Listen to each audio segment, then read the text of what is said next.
Hey guys, GP Mushrooms again. Now I'm sure I'm not the only one who's ever had this problem. Gnats. Chances are if you got gnats, they were probably in your incubation room. They will infest and destroy everything you worked on. So I'm going to share with you the cure to keep them from infesting every part of the incubation room or fruiting chamber. It's actually cooking oil. It don't matter what kind of cooking oil it is. Any cooking oil will work. All you gotta do is get some cooking oil, put it in the spray bottle. There you go.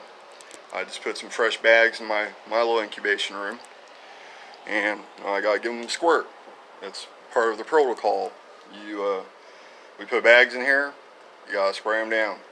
You don't want gnats. So all I do is give it a quick squirt.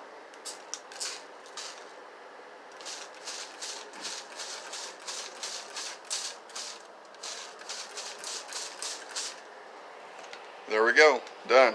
No more gnats. So try it, it's gonna work. I've never had any problem with my grows. My mushrooms grow just fine. I've heard people say some stuff about it, but it works, trust me. Been doing it for years now. Alright, GP Mushrooms out.